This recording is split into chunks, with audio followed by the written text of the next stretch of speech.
آج جو مسلم معاشرہ ہماری نظروں اور نگاہوں کے سامنے کھڑا ہے یہ بیدار معاشرہ نہیں ہے، یہ ایک مردہ معاشرہ ہے۔ کہ آپ دیکھیں 2000 سے زیادہ اس وقت فلسطینی قتل ہو چکے ہیں، جن میں 650 سے زیادہ بچے ہیں، 450 500 سے زیادہ خواتین ہیں۔ یعنی اس طرح سے مسلمانوں کا خون بہایا جا رہا ہے، پانی سے بھی سستا ہے یہ خون جسے بہایا جا رہا ہے۔ اور آج ہماری پوری قوم کرکٹ پہ لگی ہوئی ہے، پوری قوم ورلڈ کپ پہ لگی ہوئی ہے، پوری قوم اس انتظار میں ہے کہ اس ملک کا سب سے بڑا کرپٹ سیاستدان جب واپس آئے گا اس کا استقبال کیسے کیا جائے گا۔ جب انسان کا ضمیر مردہ ہو جائے نا، یہ مردہ قوموں کی نشانی ہے۔ رسول خدا کے سامنے لوگ آ رہے تھے، رسول نے فرمایا میں مردہ چلتے ہوئے جسموں کو دیکھ رہا ہوں۔ زندگی صرف یہ نہیں کہ بندہ کھائے پی اور چلے، ارے اس طرح تو تمہاری گلیوں کے کتے بھی چل رہے ہیں، بلیاں بھی چل رہی ہیں، ہواؤں میں کوے بھی اڑ رہے ہیں، چیلیں بھی اڑ رہی ہیں۔ زندگی صرف یہ نہیں کہ پروں کی پھڑپڑاہٹ ہو، زندگی صرف یہ نہیں کہ قدموں میں حرکت ہو، زندگی صرف یہ نہیں کہ قوت ہاضمہ اچھا ہو کہ بندے نے کھا لیا پھر بعد میں نکال لیا۔ ارے یہ زندگی تو حیوان کی زندگی ہے، یہ تو جسمانی زندگی ہے، روحانی زندگی یہ ہے کہ انسان کا ضمیر بیدار ہو۔ کربلا کیا پیغام دیتی ہے کہ ایک طرف 72 تھے جن کے جسم بھی زندہ تھے، جن کے ضمیر بھی زندہ تھے، ایک طرف 30,000 کا لشکر تھا جن کے جسم تو زندہ تھے پر ضمیر مردہ ہو چکے تھے۔ زندہ جسموں کی قیمت نہیں ہوتی، زندہ ضمیروں کی قیمت ہوتی ہے۔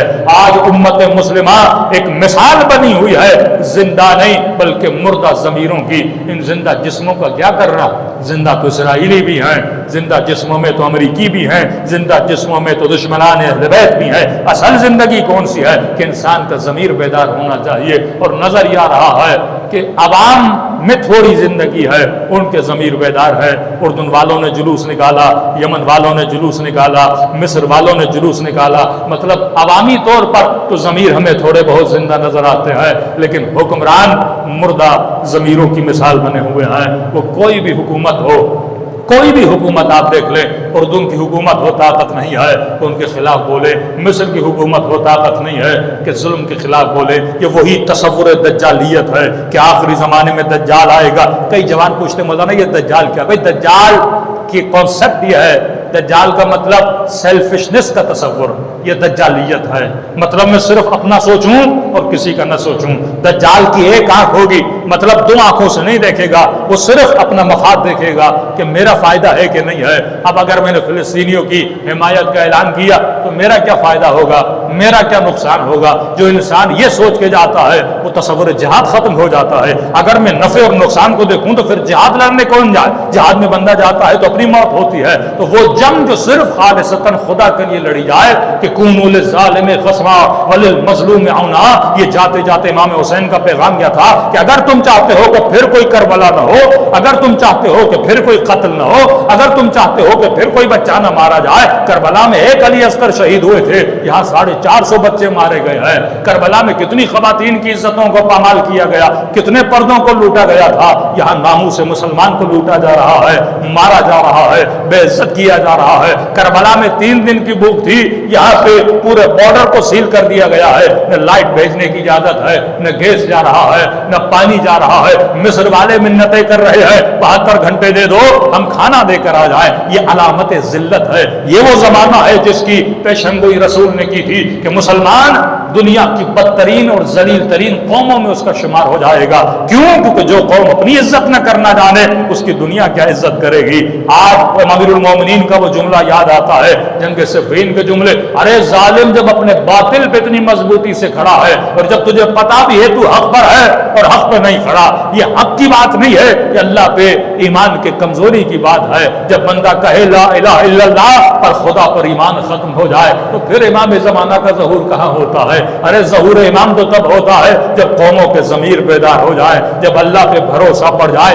8 سال کی جنگ لڑی تھی ایرانی قوم نے، لیکن اللہ کے بھروسے پہ 15 سال کے بچے، 14 سال کے بچے، ایک ماں نے اپنے 5 بچے قربان کیے تھے۔ کس پہ بھروسہ تھا؟ پروردگار عالم پر۔ اللہ نے ان کو عزت بھی دی، اللہ نے ان کو ذلتوں سے بھی نکالا۔ اب وہ قومیں جو اپنی عزت کو نہ جانے، وہ قومیں جو دوسری قوتوں پہ بھروسہ کرے کہ وہ ہمیں نقصان دے سکتی ہیں، تو آج پورے عالم اسلام تماشائی بنا ہوا ہے اور مسلمانوں پہ ظلم کیا جا رہا ہے۔ یہ وہی فلسفہ ہے کہ مولا فرماتے ہیں کہ 10 لے لو اور شام والا ایک سپاہی علی کو دے دو، کیونکہ امیر المومنین سمجھانا چاہتے ہیں کہ وہ کتنے اپنے باطل پہ مضبوط ہیں۔ تو جو دجالی اور طاغوتی سوچ کے لوگ ہیں وہ تو بڑی مضبوطی سے کھڑے ہیں، لیکن جو رحمان کا نام لینے والے، اللہ کا نام لینے والے، ان کے ایمان اور عقیدے کمزور ہیں۔ یہ 2 منٹ کے سجدے دینا، اللہ کا نام لینا اور کعبہ خدا کا طواف کرنا، یہ ساری روح تب بن جاتی ہے جب بندے کا ضمیر بیدار ہو۔ حسین بیدار ضمیروں کے امام کہلاتے ہیں۔ اللہ کی عبادت کرنے والے، اور ان کی عبادت بھی تبھی قبول ہوتی ہے جب بندے کا ضمیر بیدار۔ کسی نے کہا کہ مولانا یہ بار بار مسلمانوں پہ اتنے حملے کیوں ہوتے ہیں؟ میں نے کہا کبھی کبھی اسرائیل کو شک ہوتا ہے کہ کہیں ان کی غیرت جاگ تو نہیں گئی، تو بار بار حملہ کر کے چیک کرنا چاہتا ہے، اور جب اسے یقین ہو جاتا ہے کہ غیرت کا ایک قطرہ بھی امت مسلمہ میں نہیں ہے، پھر وہ حملوں کو بند کر دیتا ہے۔ یہ نفس کو چیک کیا جاتا ہے۔ بار بار رسول کے کارٹون کیوں بنائے جاتے ہیں؟ یہ آپ کو چیک کیا جاتا ہے کہ آپ کے اندر ابھی غیرت کتنی ہے۔ یہ بار بار قرآن کو کیوں جلایا جاتا ہے؟ یہ چیک کیا جاتا ہے کہ دیکھیں تو صحیح اس کی غیرت کتنی ہے۔ جو انسانیت کا نام لیں، جو ہیومن رائٹس کا نام لیں، آج انسانیت کو روندا جا رہا ہے، لیکن پوری دنیا خاموش کھڑی ہے۔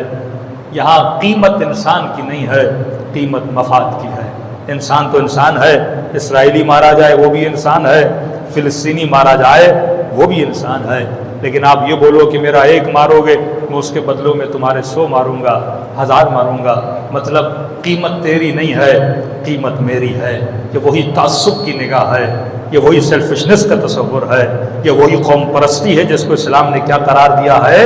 حرام قرار دیا ہے۔ قیمت انسان کی من قتل نفسا بغیر نفس او فساد فی الارض فکأنما قتل الناس جميعا، جس نے ایک انسان کو قتل کیا گویا اس نے پورے انسان کو قتل کیا۔